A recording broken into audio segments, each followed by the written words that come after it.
Hey man, it's Brook.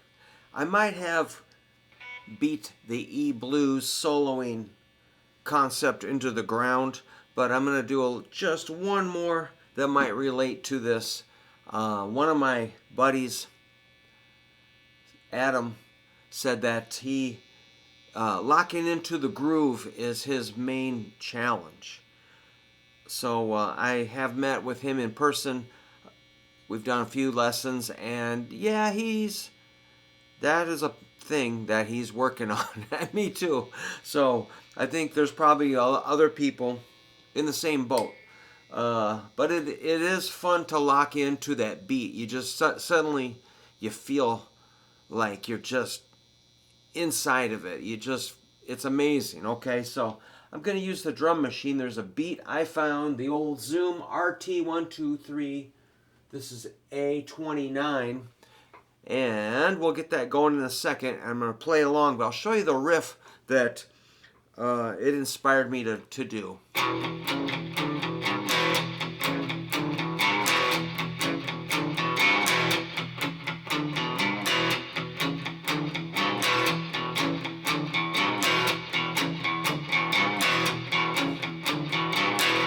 So I'll add the drums in a second, but let me show you. This is like E rock and roll, kind of a boogie sort of a feel.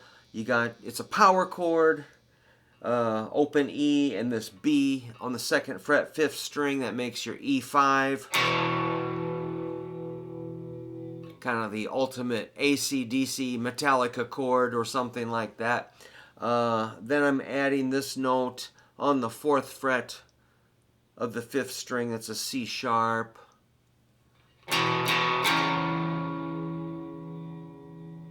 I dig that sound, man. That's cool. And then I take it away. Hit it again. So it's like on that 5th string, it'd be 2 2 4 2. While you're banging away at the 6th string. So it's a 2-string sound, which is pretty common stuff, right? This is pretty basic. And then I'm going to add the pinky, 5th string, 5th fret. That's a D. So a lot of my guys are kind of like, whoa, man, what's up with that? I'm like, what? You got to get your pinky in there, man. So you got to get that hand stretched out. If that's not happening yet, we'll get you there. So stay with me and work on that. And my pointer's not going to pick up. So sometimes I'll see, like, what's with that? Keep it there. And then I got this little attitude thing. That's this. Finally, the middle finger gets to do something. The 6th string, 3rd fret, I'm going to twist it towards the floor, as I often do with G notes. I just pull them a little bit, twist them. I pull it towards the floor, and then I try to hit like 3 strings. Mainly I'm targeting the 2nd fret, 4th string, E. But again, I'm not, watch my pointer finger. Totally holding down actually 3 strings. So I give that a boink. All right, let me do it real slow.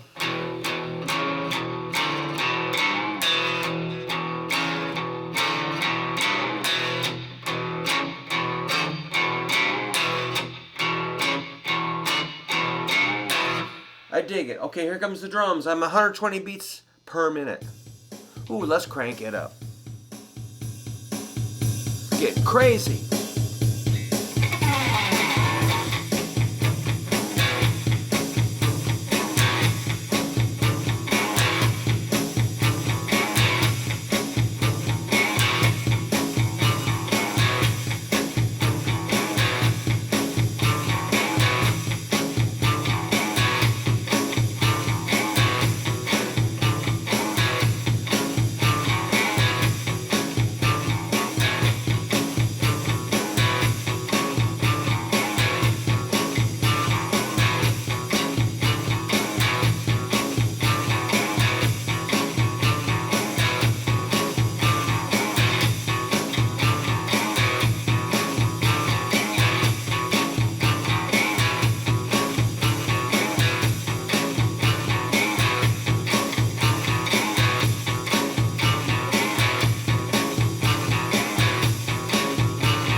messy ending. So you could practice your soloing over top of that if you like. So save this video for something to practice over, or maybe you could download the video or something and just edit it down to just the jamming part and loop it. Just an idea, or record your own thing. And, you know, whatever you want to do, but definitely finding that beat, locking into the timing, 1 and 2 and 3 and 4 and 1 and 2 and 3 and 4 and I do kind of compare it to a stepping, you know, 1 and 2 and 3 and 4 and, or marching, jogging, dancing, whatever, but movement, it's moving. So, you know, if you're just sitting there real stiff, you know, maybe, but a little movement really makes it go. So that's my advice. That's what I think for my buddy Adam, who lives up north and comes down for a lesson once in a while. And we have a lot of fun. So thanks, Adam, for your comment about locking into the groove.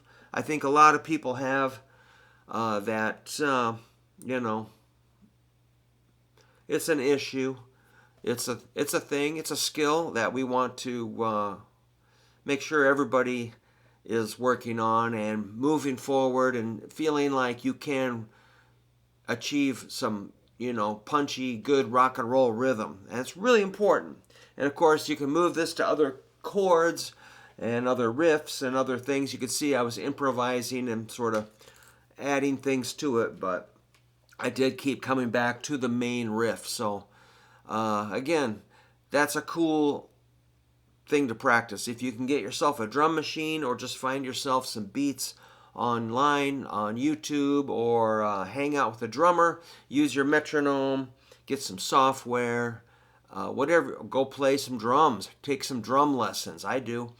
All right, that's Brook jabbering at you again, so thanks for stopping by. If you could subscribe, that would be awesome.